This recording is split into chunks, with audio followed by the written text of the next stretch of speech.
estimados irmãos e amigos, muito bom dia. É um prazer estarmos juntos, podermos mais uma vez cultuar ao Senhor no nosso novo espaço. Estamos muito felizes com a presença de todos e em particular com as nossas queridas amigas que já nos visitavam lá no Tramagal. Muito bem-vindas, muito bem-vindas. Alegrou-nos o coração ver-vos entrar com o casal Manuel e Marinelma. É uma alegria realmente ver-vos. E também um prazer imenso ter os vizinhos da Irmã Geise, os nossos irmãos, Jefferson, não é? A sua esposa, Roberta, e os meninos. Muito bem-vindos também. O Abraão. Disparate. Oh, querida, não faças, não ligues ao pastor. Claro que tu és da Geise. Muito bem. E o menino, muito bem, muito bem. Sim, senhor. É uma alegria muito grande realmente ter-vos no nosso meio. Sintam-se muito bem-vindos todos. Gostaria de transmitir algumas informações, irmãos, relativamente ao licenciamento do espaço para culto. Graças a Deus está a correr bem. Como eu tinha anunciado a semana passada, ia ter reunião com a arquiteta da Câmara. Realmente tivemos aqui na segunda-feira. A arquiteta percebeu-se que o espaço realmente não é tão grande quanto isso, o que significa que não implica muita planificação, muitas alterações. Realmente é um processo mais simples, mais ligeiro, o que nos deixa muito felizes porque já está a decorrer. Outra situação também que eu gostaria de dizer aos irmãos é que tivemos reunião de liderança esta semana e decidimos, irmãos, que poderemos ter um culto de Natal dia 22, domingo, com almoço partilhado, ou seja, podemos realmente vir para o culto às 11, termos o culto e ficarmos para almoçar e fazer convívio uns com os outros.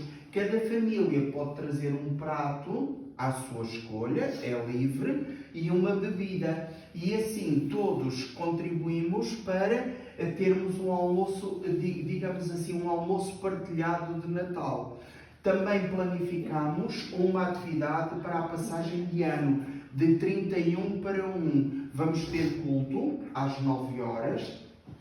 Às 9 horas não, peço perdão. Às 9 horas congregamos-nos, temos um jantar também comunitário. Aproveitamos, jantamos juntos. Depois, por volta das 22h30, ou mais tardar 23 horas, temos o nosso culto, onde entramos no ano novo com a oração. Então, o fim de ano vai ser muito comunitário, como os irmãos estão a ver. Almoço comunitário de Natal, no dia 22, de 31 para 1 vamos ter um jantar comunitário, culto ao Senhor. Portanto, todos são muito bem-vindos, todos estão convidados, a porta está sempre aberta, todos são muito bem-vindos para trazermos então os nossos pratos, quem sabe até alguns brasileiros, alguns africanos, cabo-verdianos, outros portugueses, claro, não é? Portugueses também. Dá para ter pratos com várias regiões, vários países, o que alegra muito a mesa de Natal, não é? E a mesa de Ano Novo, não é, irmãos? Portanto, será uma alegria muito grande podermos realmente estar juntos e podermos todos participar realmente de esta época tão especial, esta quadra tão bela, tão significativa, irmãos. Pelo que estamos muito felizes realmente por, como corpo de Cristo, podermos ter estes laços estreitos de amizade, de calor, e termos o nosso foco bem direcionado no Senhor, que realmente nos une, que nos traz a alegria da quadra, que nos traz a alegria do seu nascimento e a razão da nossa existência, não é, irmãos? Muito bem. Gostaria também de lembrar os irmãos do seguinte: nós temos estado a apoiar o trabalho missionário também em Cuba, pelo que este domingo e o próximo, as ofertas que forem levantadas que não tiverem indicação de dízimo serão realmente a favor dos nossos irmãos em Cuba. Portanto, eu gostaria só de chamar a atenção. Obviamente, ninguém se sinta constrangido a contribuir. Obviamente, isto é um ato voluntário. É um ato espontâneo e voluntário. Os irmãos que realmente quiserem dar dízimo, convém que tenham um envelopezinho com a designação de dízimo. Porque este domingo e o próximo, o que for, as ofertas que forem levantadas serão canalizadas para Cuba, para auxílio dos nossos irmãos em Cuba. Muito bem, irmãos. Posto isto, e não havendo mais informações da minha parte, peço a todos que fiquemos então em oração silenciosa enquanto ouvimos um prelúdio musical. Muito bem, vamos então preparar os nossos corações para o culto que desejamos tributar ao Senhor.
Num berço de paias humilde nasceu Jesus pequenino sem ter nada seu.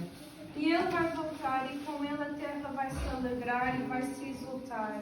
A glória do Líbano vai se também revelar. E é isso que nós vamos agora ler com a passagem bíblica em Isaías 35. Os irmãos que tiverem Bíblia podem abrir, se faz favor.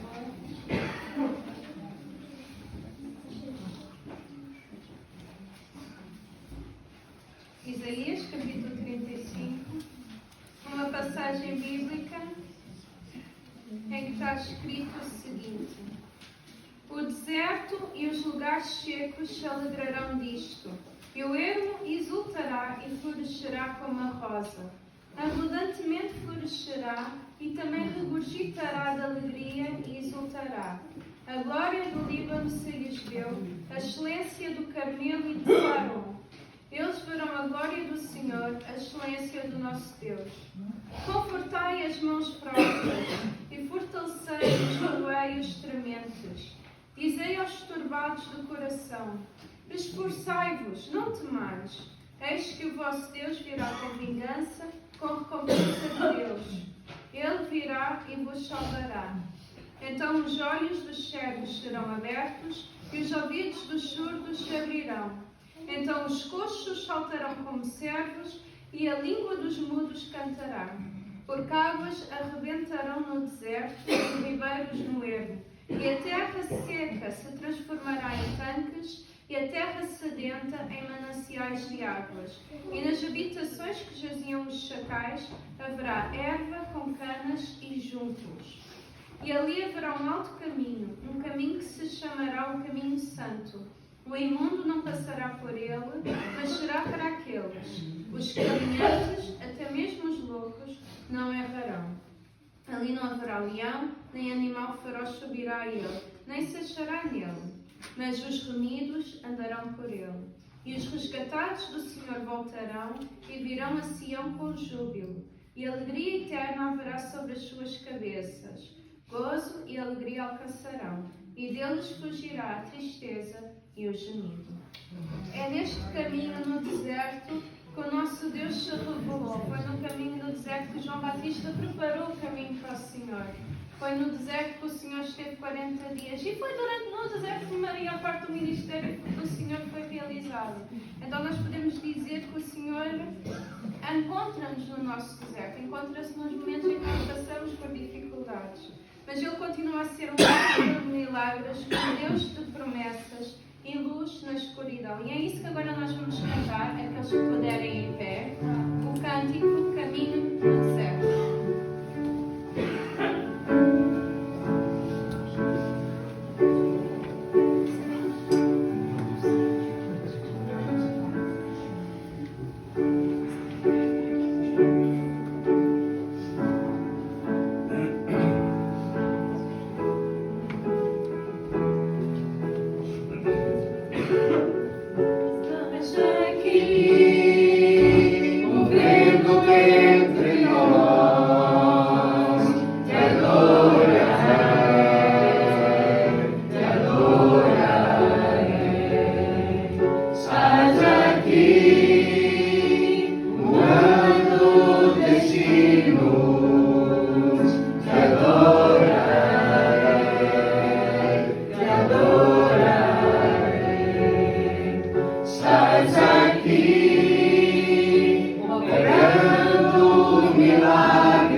Curando multidões.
na escuridão, meu Deus, esse é quem tu és.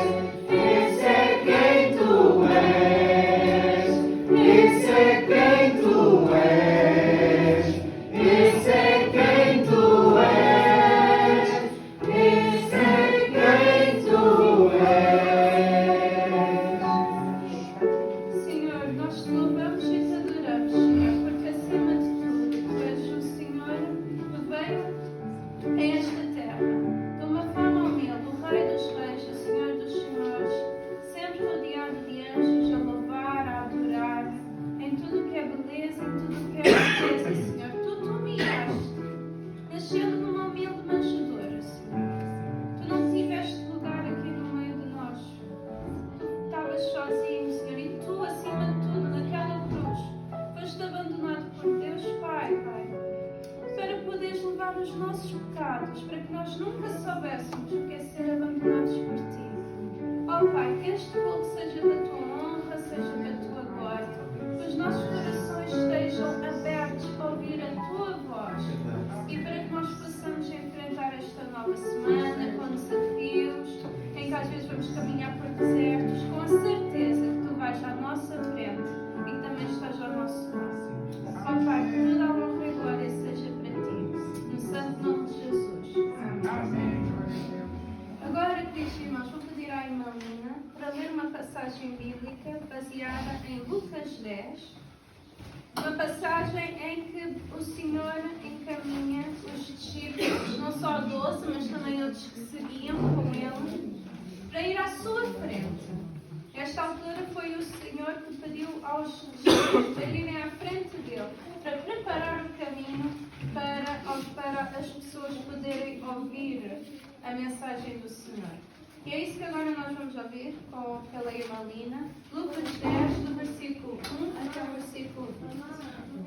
Depois disto, designou o Senhor diante da sua face e de dois em dois a todas as cidades e lugares onde ele havia ido. E disse-lhes: grande é, em verdade, a seara, mas os obreiros são poucos. Rogai, pois, ao Senhor da seara que envie obreiros para a sua seara. Ide, eis que vos mando como cordeiros no meio dos lobos. Não leveis bolsa nem alforje, nem alparcas, e a ninguém saudeis pelo caminho. E em qualquer casa onde entrares, dizei primeiro: paz seja nesta casa. E se ali houver algum filho de paz, repousará sobre ele a vossa paz, e se não voltará para vós. E ficai na mesma casa, comendo e bebendo do que eles tiverem, pois digno é o obreiro do seu salário. Não andeis de casa em casa.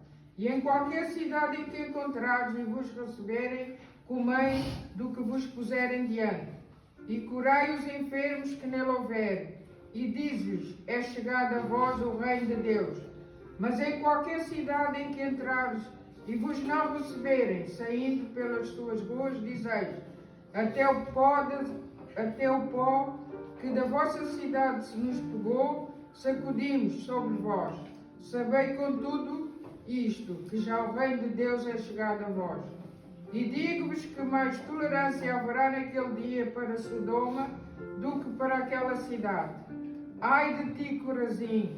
Ai de ti, Betsaida! Que se em Tiro e em Sidom se fizessem as maravilhas que em vós foram feitas, já não há muito, assentados em saco de cinzas, se teriam arrependido. Portanto, para Tiro e Sidom haverá menos rigor no juízo do que para vós. E tu, Cafarnaum, serás levantado até ao céu, até ao inferno serás abatido.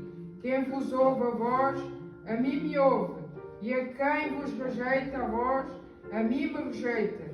E quem a mim rejeita, rejeita aquele que me enviou. E voltaram os 70 com alegria, dizendo: Senhor, pelo teu nome, até os demónios se nos sujeitam. E disse-lhes: eu vi a Satanás como raio cair do céu. Eis que vos dou poder para pisar serpentes e escorpiões e toda a força do inimigo, e nada vos fará dano algum. Mas não vos alegreis, porque se vos sujeitem os espíritos, Alegrai-vos antes por estarem os vossos nomes escritos nos céus. Amém. Glória a Deus. Esta é a nossa convicção de que quem aceita o Senhor Jesus, os nomes dessas pessoas estão escritos no reino dos céus. Nós vamos ouvir, depois de cantarmos um cântico sobre Cuba, como já foi dito hoje, as ofertas que forem levantadas vão ser direcionadas para Cuba. E então eu vou pedir à irmã Lina para nos ajudar no levantamento das ofertas. Enquanto os dízimos também, os visitantes que não se sintam constrangidos por este momento de sustento da casa do Senhor. Enquanto a irmã Lina ajuda no levantamento dos dízimos e das ofertas, vamos cantar o cântico Deus chama todos os pobres.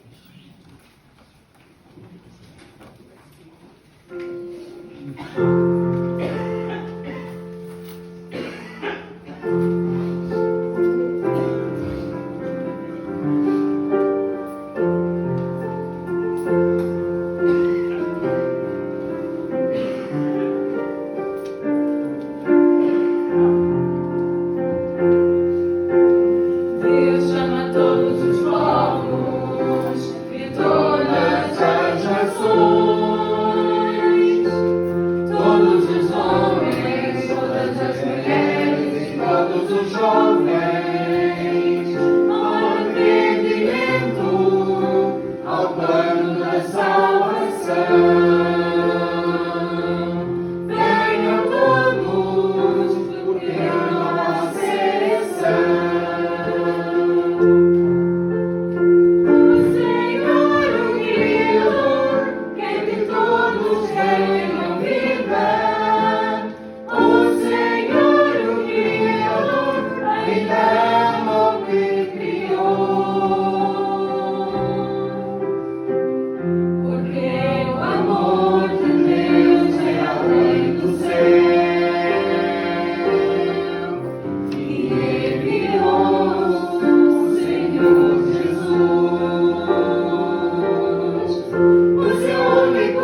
Senhor.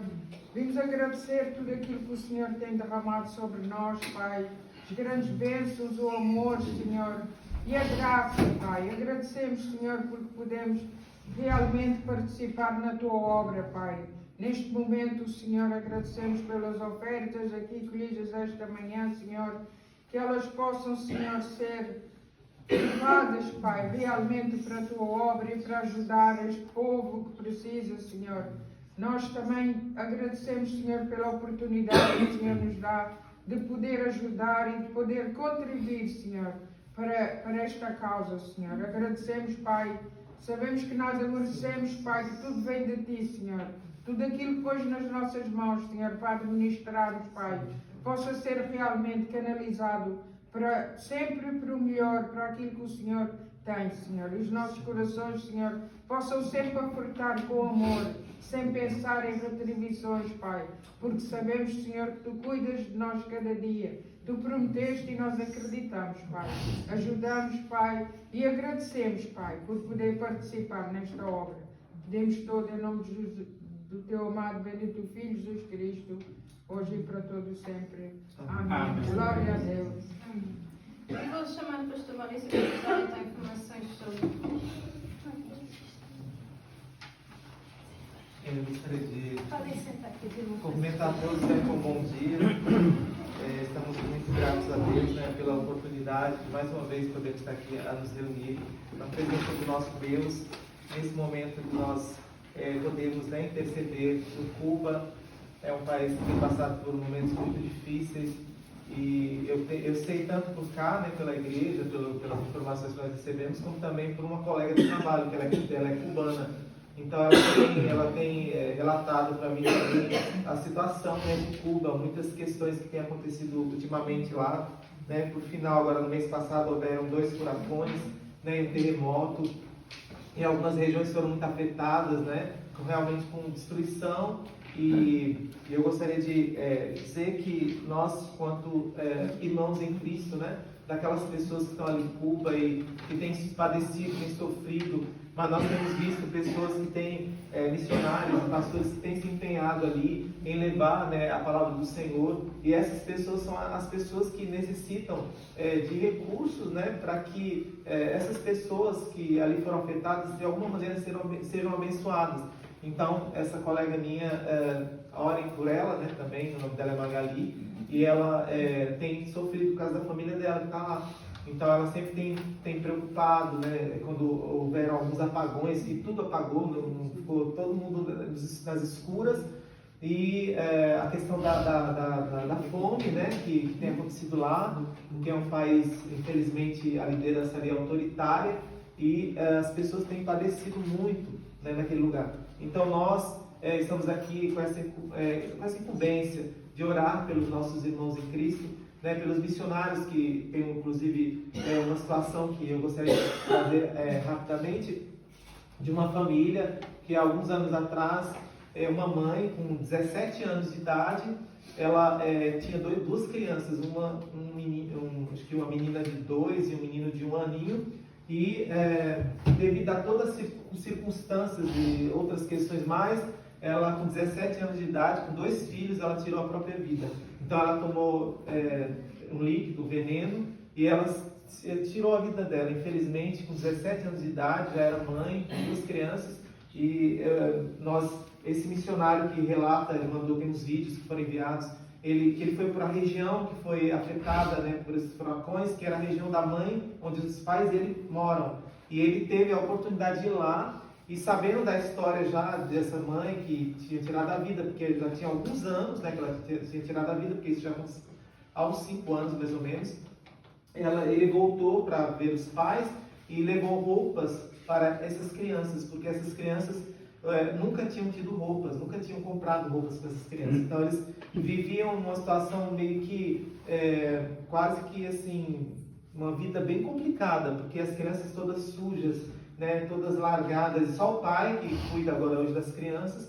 E inclusive é um caso que tem no nosso boletim aqui, que os irmãos olharam nesse boletim, tem que as crianças, elas receberam roupas, receberam calçados, e ali foram abençoadas, né, foram aquelas ofertas que têm sido enviadas.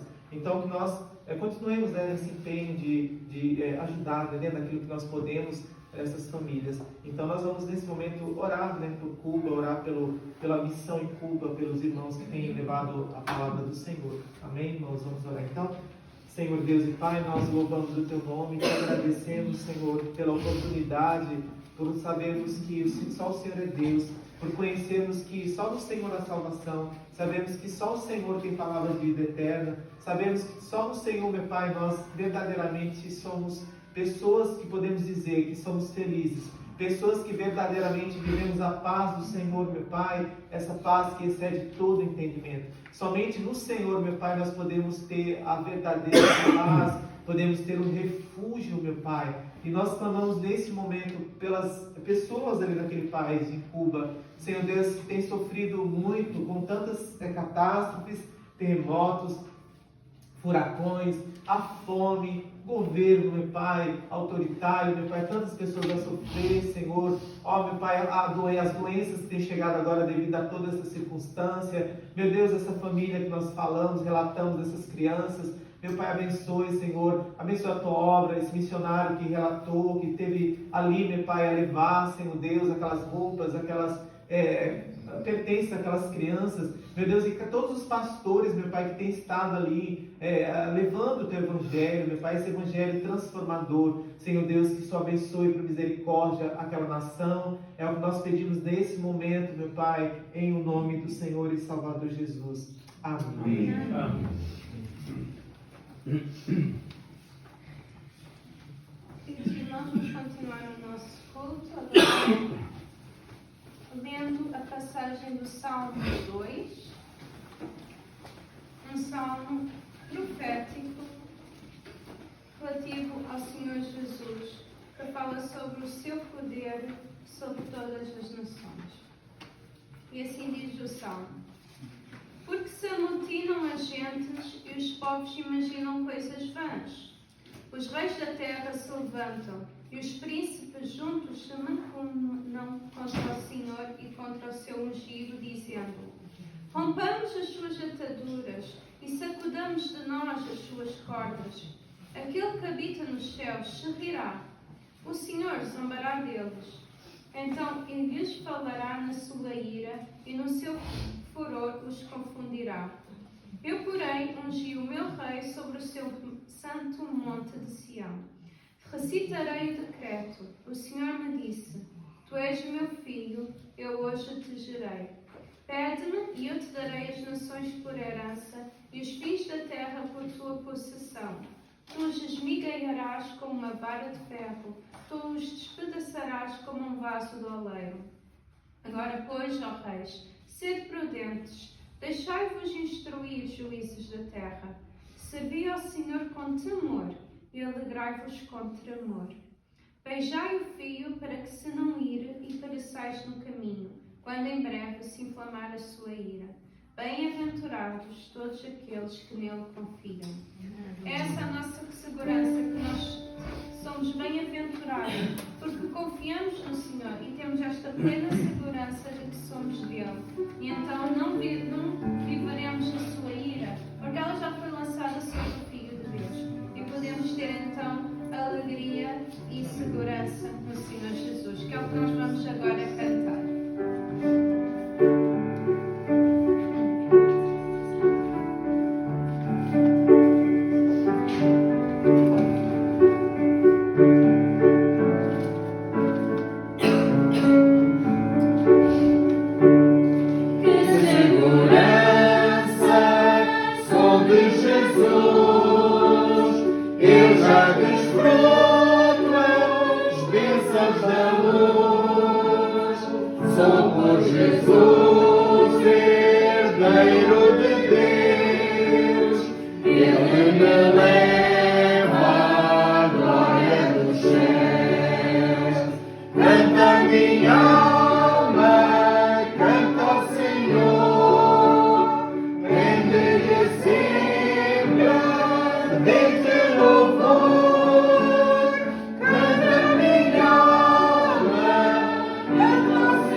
Senhor.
Senhor nosso Deus e nosso Pai, nós louvamos e nós te agradecemos porque mais uma vez tu colocaste nos nossos corações o desejo de ir à tua casa para te honrar e para te glorificar, Pai Santo.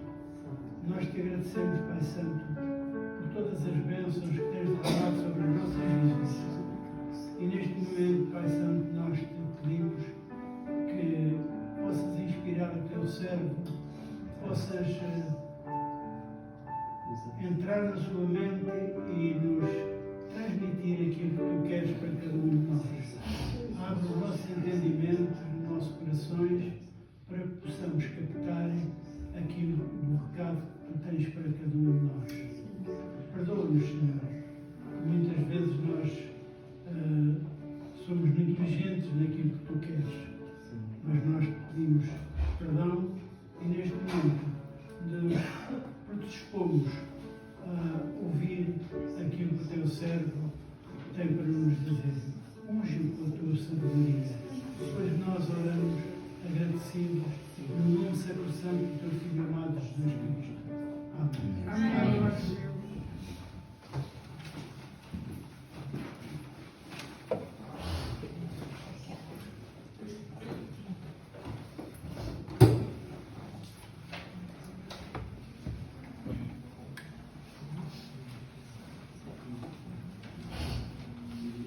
Estamos muito felizes por realmente podermos estar juntos e louvar ao Senhor.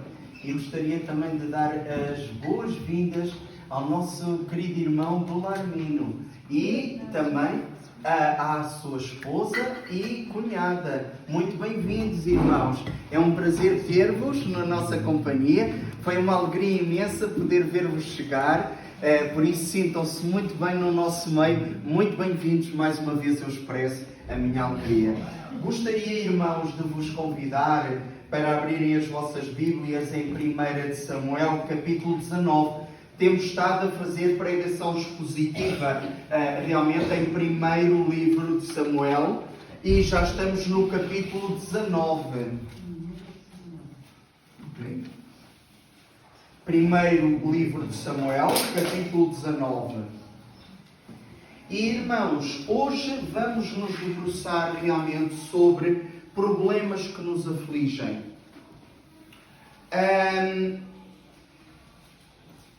Por vezes, parece que as coisas não vão de feição na nossa vida, não é? Há alturas em que realmente há algo que parece que perturba a nossa vida. Há algo que parece que não nos traz aquela alegria, aquele prazer que já sentíamos. Parece que é tudo rotina, parece que é tudo uma monotonia, parece que já não há aquela alegria. Estamos a chegar ao Natal. Muitas vezes, realmente, nem paramos para nos aperceber do verdadeiro significado do Natal. Tais são os afazeres. Parece que o Natal perde a alegria com os afazeres, as tradições, as coisas para comprar, para fazer.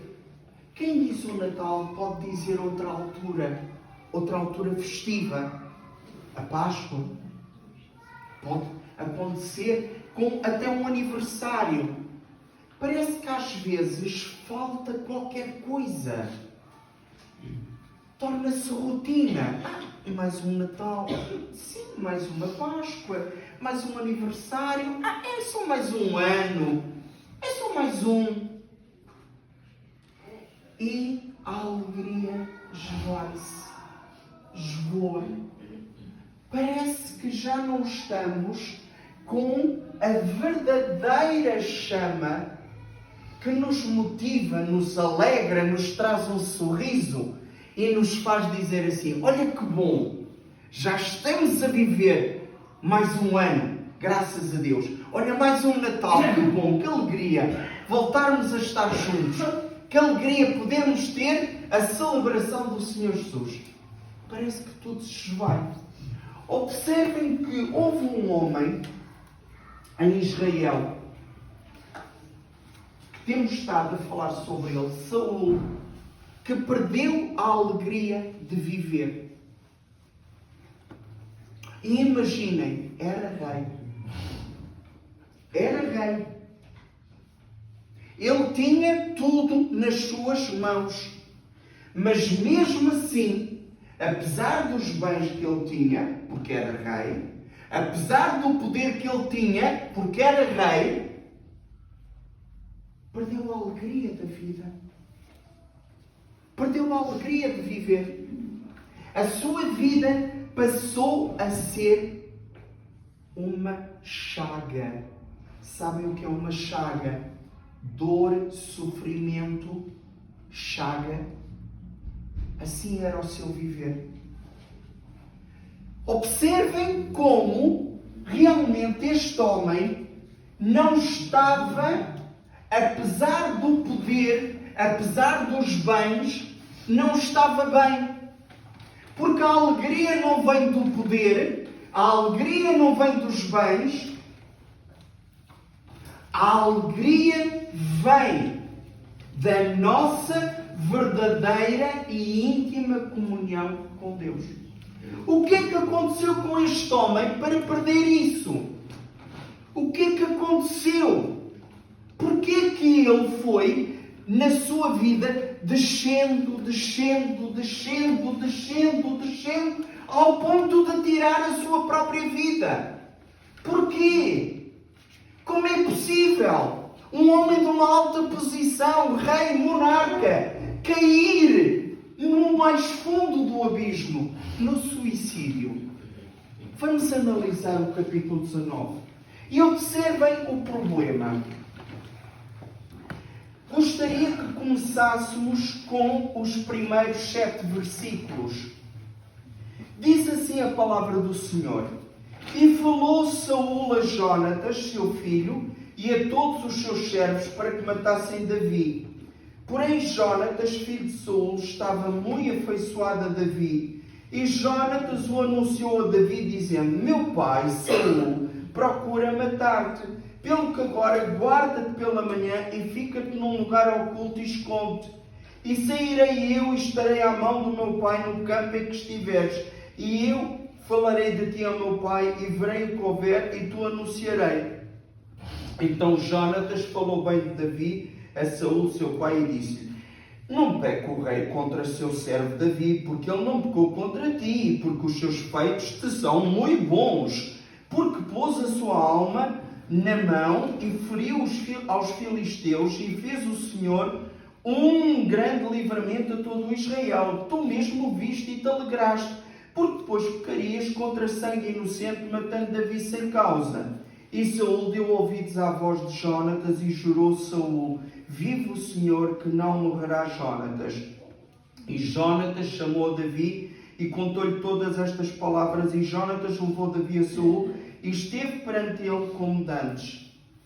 Observem o título do capítulo 19. Jonatas aplaca o ciúme que seu pai tem de Davi.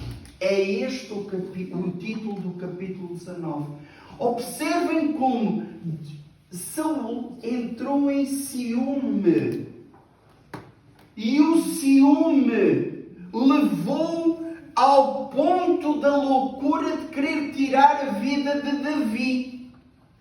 Observem como, quando temos um sentimento que não é bom e não o confessamos a Deus, e não o entregamos a Deus, e não nos convertemos, isto é, mudamos radicalmente a nossa vida, esse mau sentimento nos domina.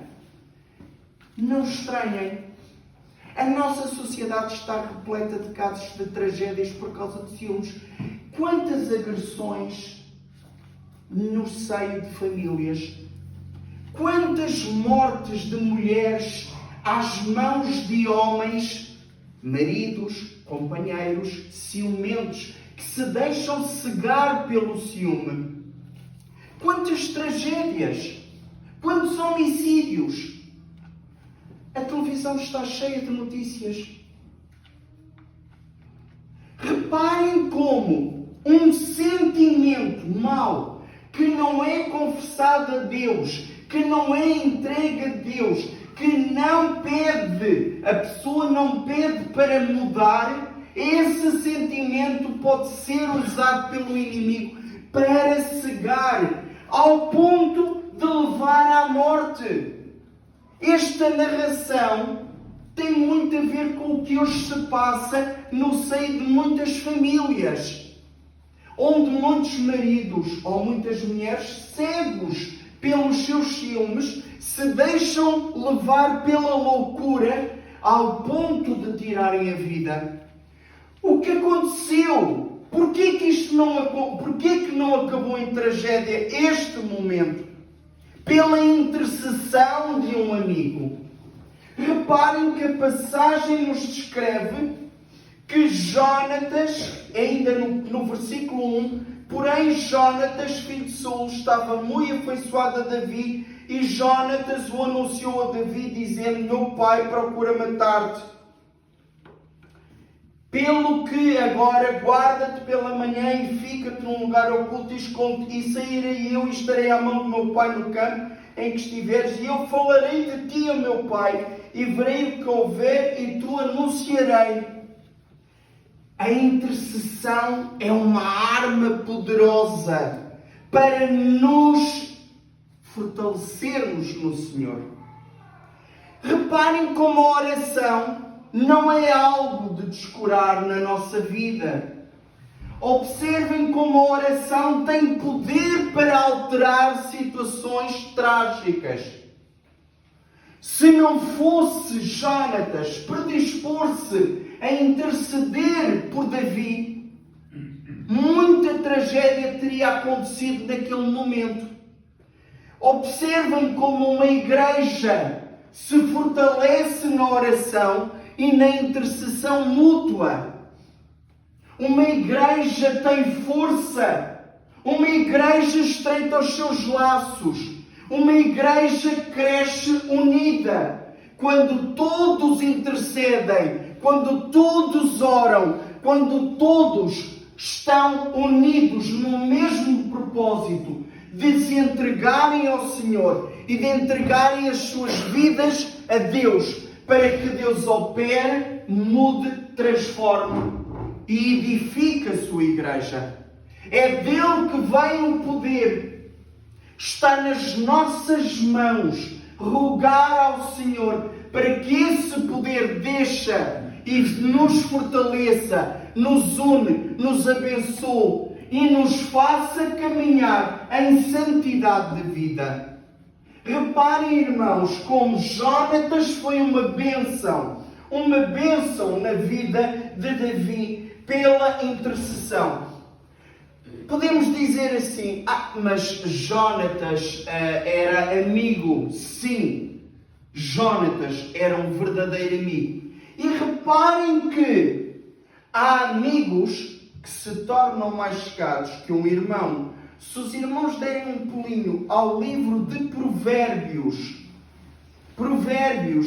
capítulo 18, versículo 24, Provérbios fica logo a seguir a Salmos, Provérbios 18, 24, os irmãos podem constatar o seguinte: o homem que tem muitos amigos pode congratular-se, mas há amigo mais chegado do que um irmão.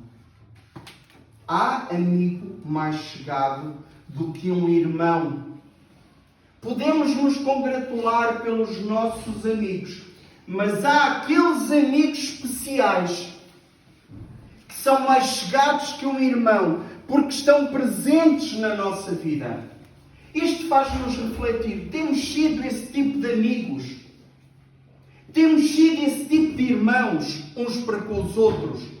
Irmãos presentes, irmãos que estão juntos, irmãos que caminham juntos em oração, em intercessão? Isto faz-nos ver como a nossa vida realmente precisa destes laços. Não podemos viver isolados. Não podemos cair no isolamento. Estamos em comunhão uns com os outros. Foi este o propósito da criação da Igreja. A comunhão de uns com os outros. O fortalecimento dos laços. O estreitar destes laços de intercessão, de oração contínua uns pelos outros. É este o propósito da Igreja. É este o caminho para uma Igreja saudável. Uma Igreja espiritualmente saudável. Uma Igreja que faz a diferença onde quer que se encontre. É neste estreitar de laços, com o objetivo de nos entregarmos ao Senhor e termos vidas santas, retas e vidas que produzam bom fruto na sociedade e mostrem a diferença do que é Cristo na nossa vida. Irmãos, o problema de Saul não eram só os ciúmes. Reparem no seguinte. Observem o que aconteceu a seguir. E os versículos 8 até ao versículo 17 nos mostram como realmente Saul não tinha só o problema do ciúme. E tornou a haver guerra, e saiu Davi e pelejou contra os filisteus e feriu-os de grande ferida, e fugiram diante dele. Porém o espírito mau da parte do Senhor se tornou sobre Saul, estando ele assentado em sua casa e tendo na mão a sua lança, e tangendo Davi com a mão um instrumento de música. E procurava Saul encravar a Davi na parede, porém ele se desviou, e diante de Saul, o qual feriu com a lança a parede. Então fugiu Davi e escapou naquela mesma noite. Porém Saul mandou mensageiros à casa de Davi, que o guardassem e o matassem pela manhã. Do que Mical, sua mulher, avisou a Davi, dizendo: se não salvares a tua vida esta noite, amanhã te matarão. Então Mical desceu a Davi por uma janela, e ele se foi e fugiu e escapou. E Mical tomou uma estátua e a deitou na cama, e pôs-lhe à cabeceira uma pele de cabra, e a cobriu com uma coberta. E mandando Saul mensageiros que trouxessem a Davi, ela disse: está doente. Então Saul mandou mensageiros que vissem Davi, dizendo: trazei-mo mesmo na cama para que o mate. Vindo, pois, os mensageiros, eis que estava a estátua na cama e a pele de cabra à sua cabeceira. Então disse Saul a Mical: porque assim me enganaste e deixaste ir e escapar o meu inimigo? E disse Mical a Saul: porque ele me disse: deixa-me ir, porque hei de eu matar-te. Que problema Saul tinha? Reparem que Mical era filha de Saul. Que problema havia nesta família? Idolatria. Reparem que a referência no versículo 13 à estátua, no original, é referência ao ídolo. No original é referência a um ídolo.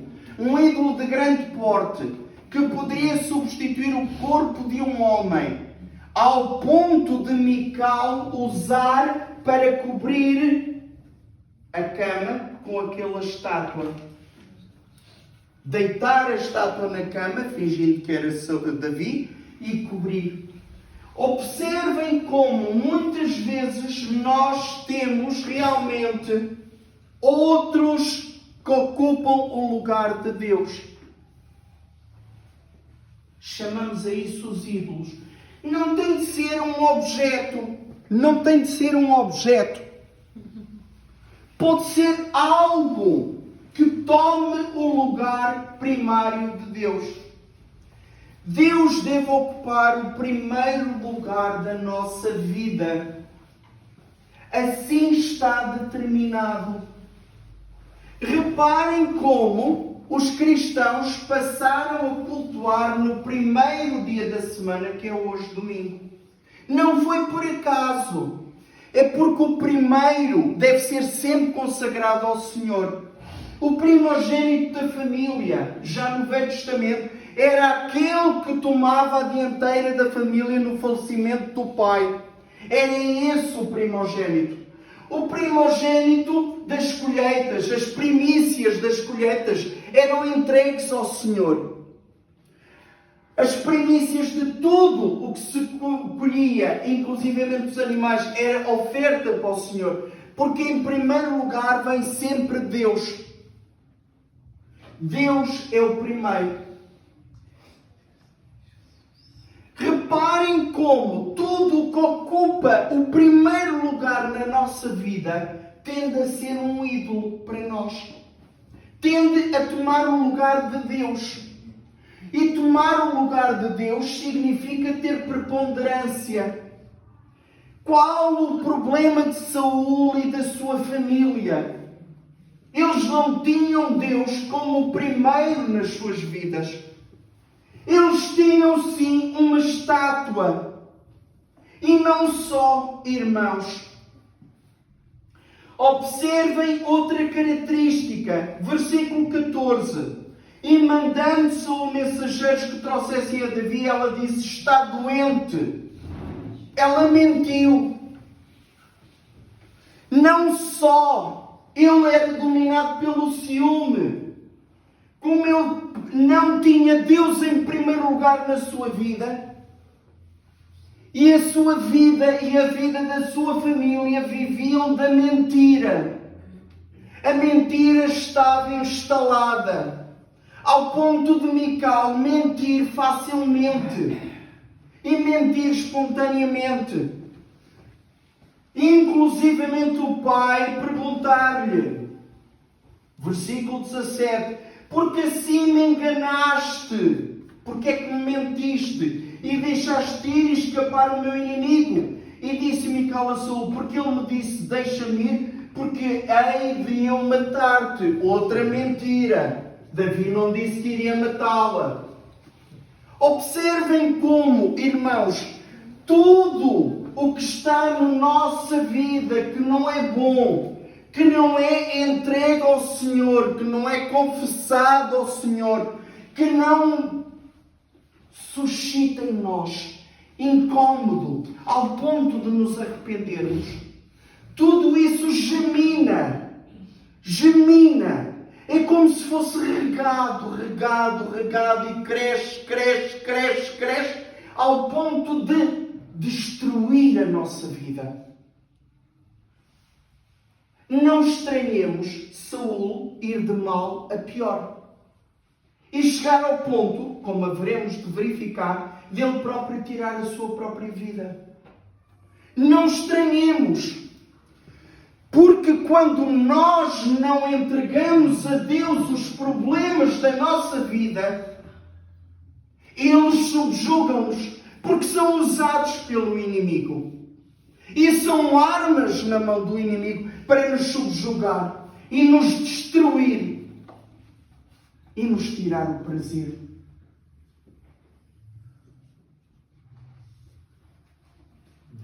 Como combater tudo isto? É a pergunta que agora se faz. É uma pergunta que tem de ser feita. Mas como é que eu posso agora mudar toda esta situação? Eu quero mudar. Eu quero deixar os meus sentimentos. Eu quero deixar a mentira. Eu quero deixar a idolatria. Eu quero abandonar. Eu quero confessar. Eu quero ter prazer na minha vida. Eu quero voltar a ter alegria genuína. Alegria genuína, como quando era criança e chegava o Natal e era uma alegria genuína.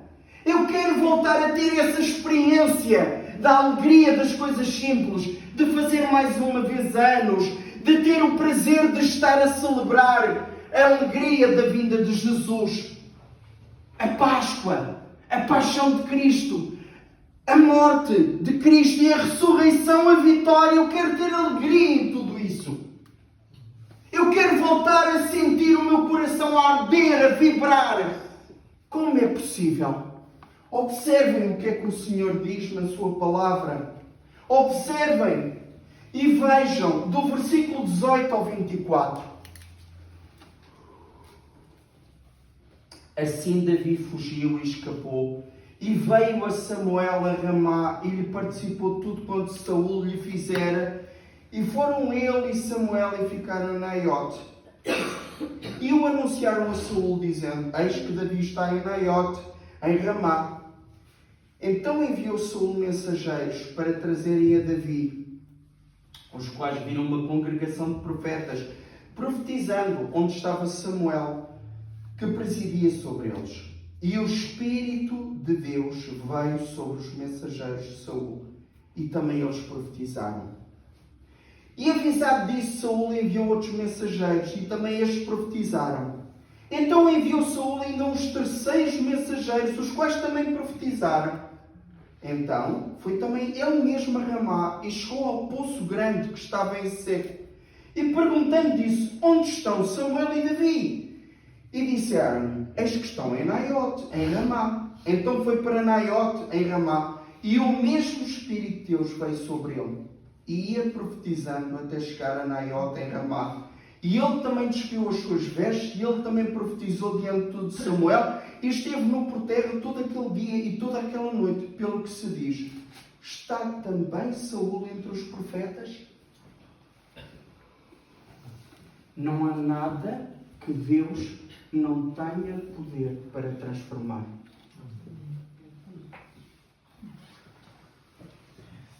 Observem como só pelo poder de Deus as vidas são transformadas. Eu posso querer mudar a minha vida. Eu posso ter grandes planos. Eu posso investir grandes somas de dinheiro em produtos. Mas algo vai acontecer no meu coração que pode constituir um obstáculo para essa transformação. Só Deus tem o poder para transformar os corações e as mentes e mudar e converter verdadeiramente as pessoas. O que é que aconteceu com os mensageiros de Saul? Iam cheios de ódio. Iam naquele espírito de guerra, de matança. Uma visão sanguinária. Visão essa que era: Davi, temos de o matar. E quais cães atiçados contra aquele homem, assim eles foram. Mas o Espírito de Deus os transformou. E por 2 e 3 vezes Deus operou, ao ponto do próprio Saul, desesperado, dizer: eu tenho de o matar com as minhas mãos, porque não adianta. E ele próprio ser tocado pelo Espírito de Deus. E naquele momento profetizar, ou seja, ser alguém tocado pelo Espírito de Deus. É em Deus que nós encontramos a transformação necessária para a nossa vida. Não há mais ninguém, porque só Ele é salvação. Só Ele é quem traz a transformação de vida para salvação, transformação para o bem, transformação para tornar uma nova criatura. Esse poder está em Deus, não está em mais nada nem ninguém. Saul tinha poder, mas o poder não o transformou, corrompeu o seu coração. Por causa do ciúme de Davi ser um excelente guerreiro, melhor ainda do que ele. Saul tinha grandeza, tinha posição social, era rei, mas nada disso o ajudou. Nada disso trouxe paz à sua vida, porque ele continuamente maquinava o mal contra um homem humilde, um pastor de ovelhas, Davi, um jovenzinho, ruivo, de bom semblante. É em Deus que nós encontramos esse prazer transformador. esse prazer que nos torna criaturas que mesmo com idade têm alegria genuína no Senhor. E observem o que Paulo diz em Gálatas 5, para concluirmos, irmãos. Convido-vos a abrirem, pois, em Gálatas 5.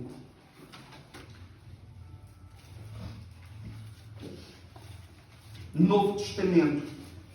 Estamos a dar um pulinho do Velho para o Novo Testamento.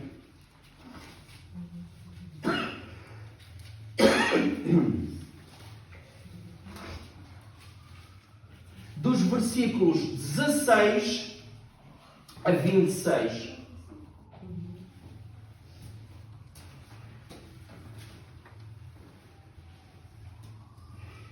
Acabamos de ver que era o Espírito de Deus que transformou aqueles mensageiros e Saúl e os tornou até profetas, profetizavam. Observem o que diz Gálatas 5, através do apóstolo Paulo. 16. Digo, porém, andai em espírito, e não cumprireis a concupiscência da carne, porque a carne cobiça contra o espírito e o espírito contra a carne, e estes opõem-se um ao outro, para que não façais o que quereis. Mas se sois guiados pelo Espírito, não estáis debaixo da lei. Porque as obras da carne são manifestas, as quais são prostituição, impureza, lascívia, idolatria, feitiçarias, inimizades, porfias, emulações, iras, pelejas, dissensões, heresias, invejas, homicídios, bebedices, glutonarias e coisas semelhantes a estas, acerca das quais vos declaro, como já antes vos disse, que os que cometem tais coisas não herdarão o reino de Deus. Não herdarão o reino de Deus, os que cometem tais coisas. Mas o fruto do Espírito é caridade, gozo, paz, longanimidade, benignidade, bondade, fé, mansidão, temperança. Contra essas coisas não há lei. E os que são de Cristo crucificaram a carne com as suas paixões e concupiscências. Se vivemos no Espírito, andemos também no Espírito. Não sejamos cobiçosos de vanglórias, imitando-nos uns aos outros e invejando-nos uns aos outros. É o Espírito quem tem poder para nos transformar. É o Espírito quem tem poder para nos trazer exatamente para uma vida frutífera nele. E são estas manifestações do Espírito que caracterizam aquele que é verdadeiramente cristão. E eu gostaria de terminar, irmãos, com as palavras do Senhor Jesus Cristo. Palavras do Senhor Jesus Cristo, que nos diz exatamente algo importante acerca de andarmos no Espírito. E eu gostaria, pois, que abríssemos em Mateus 7, versículos 12 e 13.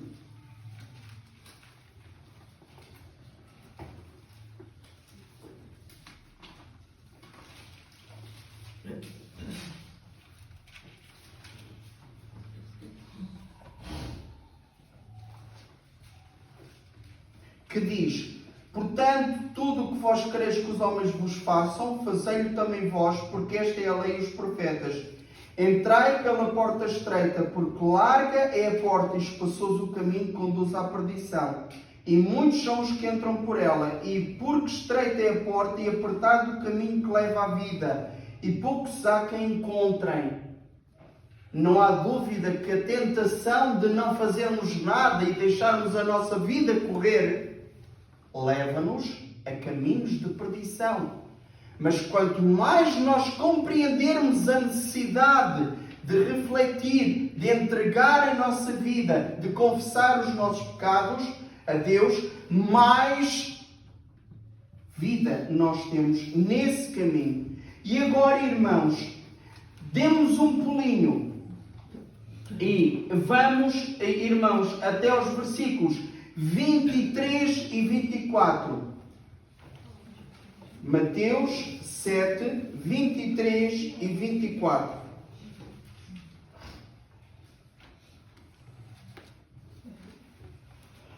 Comecemos no 22, que diz: muitos me dirão naquele dia: Senhor, Senhor, não profetizamos nós em teu nome, e em teu nome não expulsamos demónios, e em teu nome não fizemos muitas maravilhas?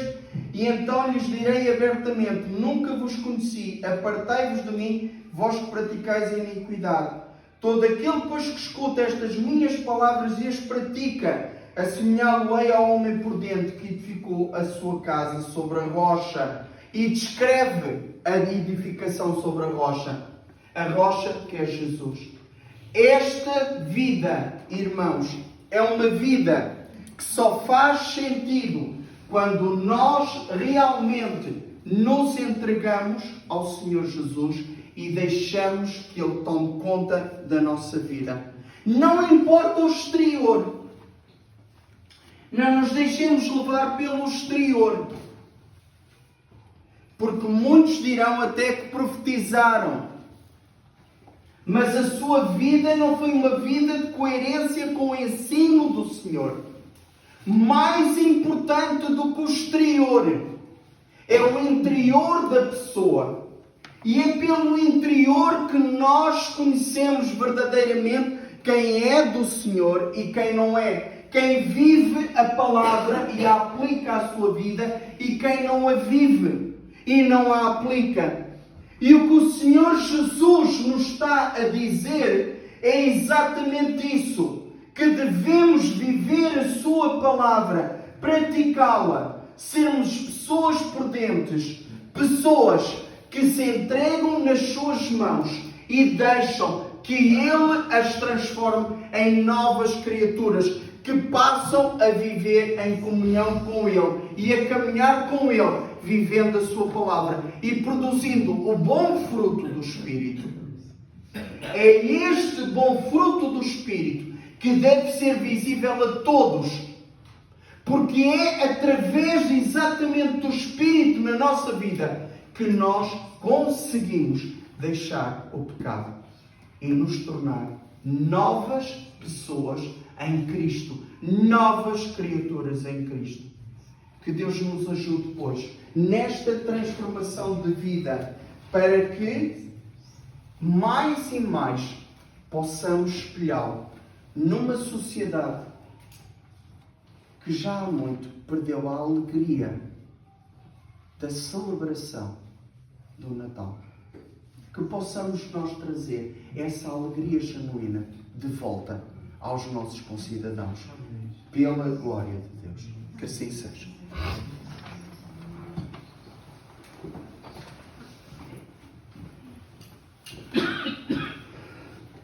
Então podemos passar por lutas, podemos passar por dificuldades, mas sabemos que no Senhor temos uma vida de paz, de perdão e de salvação.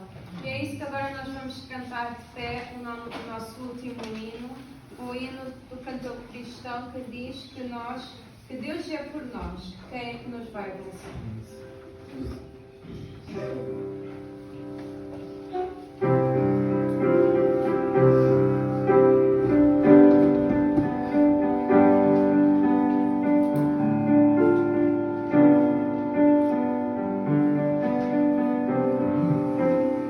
Temos por lutas passado, umas temíveis cruéis, mas o Senhor tem livrado delas seus servos fiéis. Força e poder nos tem dado, Ele nos tem sustentado, dando-nos sua não vida de paz, perdão, salvação. Se Deus é por nós, quem nos vencerá? Dá-nos a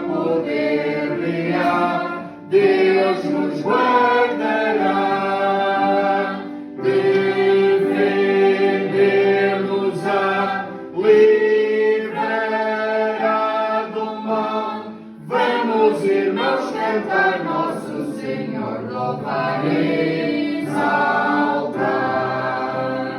Se Deus nos tem prometido uma vitória cabal, não se tem Ele esquecido que na palavra real Ele nos tem protegido, tudo nos tem garantido, graça e favor, sem paz e todo o bem-estar quer nos dar.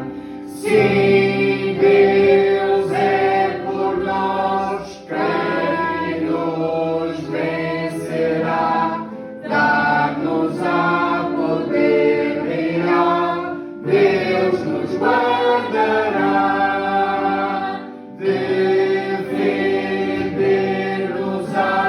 livrará do mal.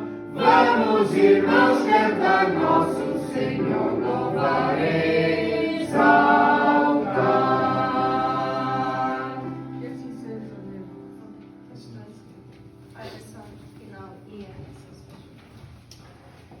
Nosso Deus e nosso Pai, muito te agradecemos pela tua palavra, pelos ensinos que podemos reter para a nossa vida, pela forma como tu realmente estás disponível para nos transformar, para nos perdoar, para nos purificar e trazer uma vida com alegria genuína, Senhor, não baseada nas coisas materiais ou noutras coisas quaisquer, mas em Ti, Senhor.